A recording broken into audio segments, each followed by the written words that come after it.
الحمد لله رب العالمين والعاقبة للمتقين والصلاة والسلام على سيد المرسلين أما بعد فأعوذ بالله من الشيطان الرجيم بسم الله الرحمن الرحيم واذكروا نعمة الله عليكم إذ كنتم أعداء فألف بين قلوبكم فأصبحتم بنعمته إخوانا وقال الله تبارك وتعالى في مقام آخر فلولا نفر من كل فرقة منهم طائفة ليتفقهوا في الدين ولينذروا قومهم إذا رجعوا إليهم لعلهم يحذرون صدق الله مولانا العظيم وبلغنا رسوله النبي الكريم الأمين رب اشرح لي صدري ويسر لي أمري واحلل عقدة من لساني يفقهوا قولي سبحانك لا علم لنا إلا ما علمتنا إنك أنت العليم الحكيم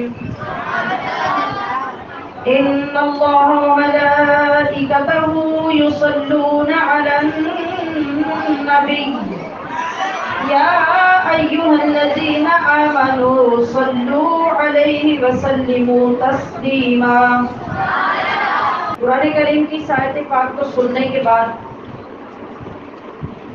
ہر کلمہ پڑھنے والے پر یہ لازم اور واجب ہو جاتا ہے کہ وہ اپنے نبی پر درود پڑھے۔ کیوں درود پڑھے؟ اس لیے کہ وہ ہمارے نبی ہیں۔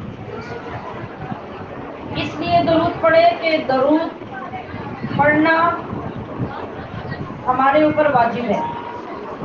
اس لیے درود پڑھے کہ درود پڑھنا آپ کا حق ہے۔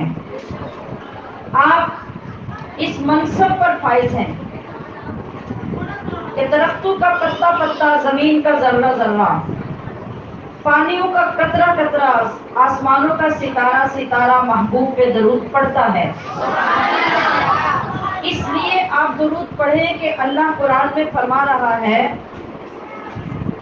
کہ میں بھی درود بھیجتا ہوں اور میرے فرشتے بھی درود بھیجتے ہیں، لہذا اے ایمان والو تم بھی درود بھیجو۔ یہ تو بات ہوگی بھیجنے کی۔ اس بھیجنے سے ملے گا کیا؟ یہ تو سمجھ آ گئی کہ درود بھیجنا چاہیے، مگر اس سے ہمیں ملے گا کیا؟ اس لیے کہ انسان فطری طور پر طبعاً لالچی ہے۔ لالچی کیسے لالچی؟ وہ کوئی کام اس کے بغیر نہیں کرتا کہ اس کے بدلے میں ملے گا کیا۔ آپ کسی جگہ پہ جاب کیوں کرتے ہیں، نوکری کیوں کرتے ہیں؟ پہلے جا کے بات طے ہوتی ہے کہ مجھے مہینے بعد ملے گا کیا۔ آپ کسی کو فائدہ پہنچاتے ہیں، آپ پہلے بات چیت کرتے ہیں کہ مجھے اس کے بدلے میں ملے گا کیا۔ یہ انسان کی فطرت ہے کہ وہ بدلہ لیے بغیر کوئی کام نہیں کرتا۔ تو دنیا میں کوئی بدلہ دے گا تو بڑے سے بڑا کتنا بدلہ دے لے گا؟ بعض اوقات اتنا بدلہ ملے گا کہ آپ کا گزارا بھی نہیں ہوگا۔ سارا مہینہ آپ نوکری کرتے ہیں، ملازمت کرتے ہیں، مہینے کے 10 دن گزرتے ہیں، تنخواہ آنے کے بعد رونا شروع کر دیتے ہیں کہ باقی مہینہ کیسے گزرے گا، گزارا نہیں ہوگا۔ یہاں جس بارگاہ کی بات ہو رہی ہے، اس مقدس ہستی پر جب آپ نے درود بھیجنا ہے تو اس کے بدلے آپ کو ملے گا کیا؟ اب یہاں میری اور آپ کی کمٹمنٹ نہیں ہے، یہاں میرا اور آپ کا لینا دینا طے نہیں ہو رہا، بلکہ حکم اللہ فرما رہا ہے، ہم نے اللہ کے حکم کی تعمیل کرنی ہے۔ تو اس کے بدلے میں لینا کس سے ہے؟ اللہ سے۔ دے گا کون؟ اللہ ہے۔ تو کتنا دے گا؟ جتنا بڑا وہ ہے۔ اب وہ رب جو درود پڑھنے کا حکم دے رہا ہے جس محبوب پر، وہ محبوب ہمیں اس اللہ کے دینے کا اندازہ بتا رہے ہیں۔ آپ فرما رہے ہیں من صلی علیہ واحدۃ صلی اللہ علیہ عشرا، کہ جو میرا امتی ایک مرتبہ مجھ پر درود پڑھے گا اللہ اس پر 10 رحمتیں نازل فرمائے گا۔ اللہ اس پر 10 رحمتیں نازل فرمائے گا۔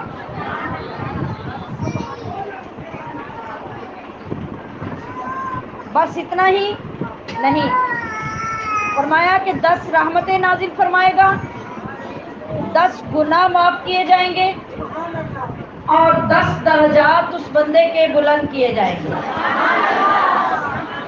یہ کس کا بدلہ ہے؟ یہ صرف ایک بار مصطفیٰ کریم پر درود پڑھنے کا بدلہ۔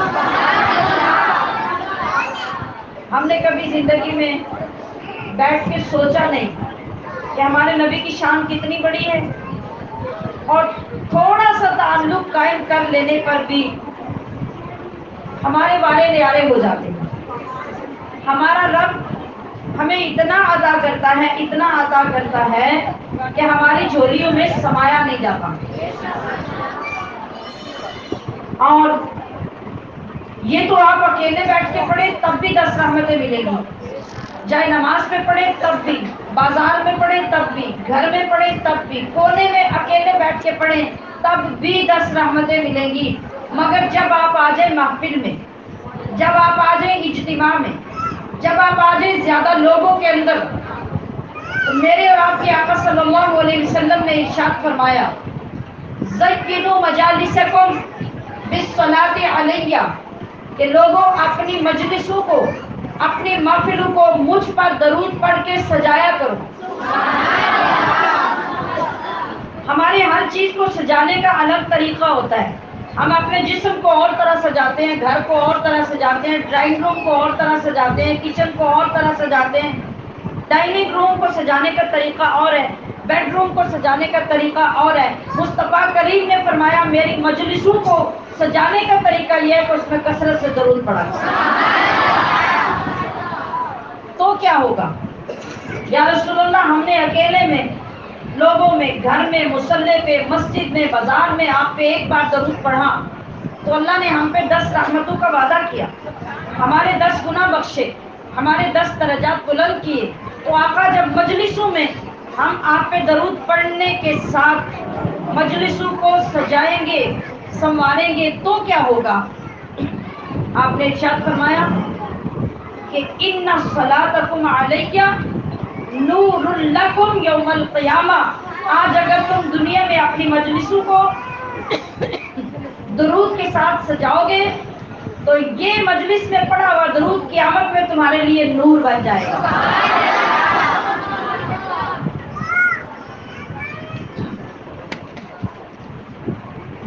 یہ وجہ ہے کہ جب ہم اللہ اور اس کے رسول کے ذکر کے لیے جمع ہوں تو سب سے پہلے ہمیں ان آداب کا پتہ ہونا چاہیے تاکہ ہمارا بیٹھنا، ہمارا آنا ضائع نہ ہو۔ اس بارگاہ اور اس ذکر کا مقام و مرتبہ یہ ہے کہ آپ جب گھر میں اس میں شمولیت کا ارادہ کرتے ہیں آپ کو ثواب ملنا تبھی شروع ہو جاتا ہے۔ آپ اس کے لیے تیاری کرتے ہیں، لباس بدلتے ہیں، وضو کرتے ہیں، آپ کو اللہ پاک اس پہ بھی ایک ایک عمل پر الگ الگ ثواب دیتا رہتا ہے۔ آپ ایک ایک قدم چل چل کر محفل میں پہنچتے ہیں، آپ کو ہر قدم کے بدلے اللہ پاک ثواب عطا کرتا ہے۔ ہر قدم کے بدلے اللہ آپ کا ایک گناہ معاف کرتا ہے، اور ہر قدم کے بدلے اللہ آپ کا ایک درجہ آخرت میں بلند کرتا ہے۔ اور پھر محفل میں آ کر جب آپ دل لگا کر محبت کے ساتھ اپنے نبی کا ذکر سنتے ہیں، قرآن کو محبت سے سنتے ہیں، اور اللہ کی بات کو محبت سے سنتے ہیں اور اس میں جو عمل کرنے والی بات ہے اس پہ عمل کرنے کا ارادہ کرتے ہیں تو ارادہ کرنے کے ساتھ اللہ آپ کی بخشش کا ارادہ فرما دیتا ہے۔ ذرا غور فرمائیے کہ کتنے بینیفٹس ہیں، کتنے فائدے ہیں۔ یہ فائدہ آپ کو دنیا کی کسی مارکیٹ سے نہیں مل سکتا۔ دنیا کی کوئی دولت، کوئی کرنسی، وہ ڈالر ہو، وہ یورو ہو، وہ ریال ہو، وہ روپیہ ہو، آپ بوریاں بھر کے لے جائیں مارکیٹ میں اور سودا کر لیں کہ اس کے بدلے میں یہ چیزیں دے دیں جن کا میں ذکر کر رہی ہوں، کائنات کی کوئی مارکیٹ آپ کو نہیں دے۔ ہاں، اگر محبت مصطفیٰ کے اس بازار میں آ جاؤ، خالی ہاتھ آ جاؤ، بس محبت کی شمع جلا کے آ جاؤ، جب اٹھو گے اخلاص کے ساتھ بیٹھو گے، اخلاص کے ساتھ اٹھو گے تو اللہ نامہ اعمال کو گناہوں سے پاک کر دے۔ خوش نصیب ہوتے ہیں وہ لوگ جن کو اللہ کریم یہ دولت، یہ سعادت عطا کرتے، جن کو یہ سمجھ مل جاتی ہے یا پھر جن کو یہ سعادت مل جاتی ہے کہ وہ اپنی زندگی کے کچھ لمحے، کچھ گھنٹے، کچھ دن، کچھ مہینے اللہ کی محبت میں، اس کے ذکر میں گزار دیتے ہیں۔ ہمارے گزارے ہوئے یہ لمحے محفوظ کر لیے جاتے ہیں۔ کیسے محفوظ ہوتے ہیں؟ اللہ کے خزانے میں آپ کے یہ لمحے کتنے بجے آئے تھے، آپ یہاں کتنے بجے تک بیٹھیں گے، کتنے گھنٹے گزریں گے، ان میں جتنا ٹائم آپ نے ساری توجہ اپنے اللہ اور رسول کی طرف رکھی، اللہ کے فرشتے ان کو نوٹ کر رہے ہیں اور انہیں نوٹ کر کے جمع کر دیا ہمارے نامہ اعمال میں۔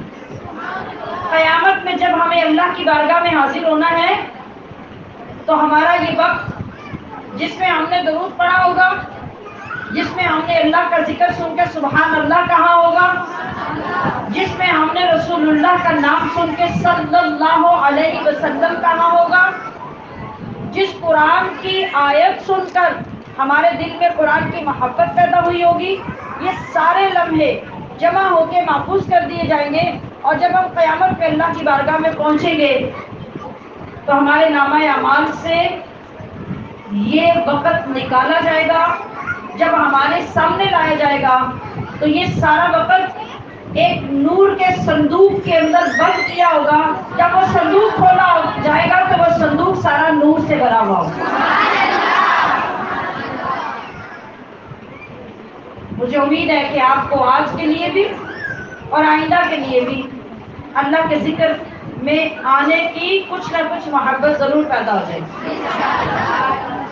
ہم یہ چاہیں گے کہ قیامت میں کوئی ہماری سیونگ ہمارے کام آ جائے، ہم چاہیں گے کہ کوئی بچا ہوا ہم نے جو مال رکھا تھا وہ قیامت میں ہمارے کام آ جائے۔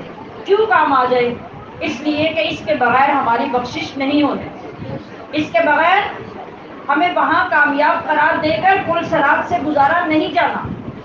تو یہ وہ دولتیں ہیں جو مال سے، دولت سے، پیسے سے حاصل نہیں ہوتی، یہ اللہ کی عطا، اس کی کرم نوازی، خوش نصیبی اور اپنی سعادت مندی سے حاصل ہوتی ہیں۔ اب آئیے دوسری طرف، یہ جو جتنی بات میں نے عرض کی یہ درود پڑھنے والوں کے لیے ہے۔ ذرا میری طرف دیکھیے، میرا اگلا جملہ سننے کے لیے میری طرف دیکھیے۔ اب نبی کریم صلی اللہ علیہ وسلم نے دوسرے بندے کے لیے کیا فرمایا؟ دوسرا کون ہے؟ دوسرا وہ ہے کہ محفل میں وہ بھی بیٹھا ہے، اس کے ساتھ والے سارے حضور کا نام سن کے درود پڑھ رہے ہیں، اللہ کی بات سن کے سبحان اللہ کہہ رہے ہیں، اس کے عذاب اور غضب کی بات سن کے استغفر اللہ کہہ رہے ہیں، مگر اس کے کان اس کے نبی کا ذکر سن رہے ہیں مگر یہ پھر بھی درود نہیں پڑھتا۔ تو میرے اور آپ کے نبی نے فرمایا کہ وہ بندہ جس کے سامنے میرا ذکر کیا گیا مگر اس نے میرا نام سن کر درود نہیں پڑھا تو اللہ قیامت میں اسے جنت کی خوشبو بھی عطا نہیں کرے گا۔ اور جنت کی خوشبو کیسی ہوتی ہے؟ جنت کی خوشبو ایسی نہیں ہوتی جیسے ہم خوشبو لگائیں گھر میں یا سپرے کر دیں، ایئر فریشنر کے ساتھ ہم سپرے کریں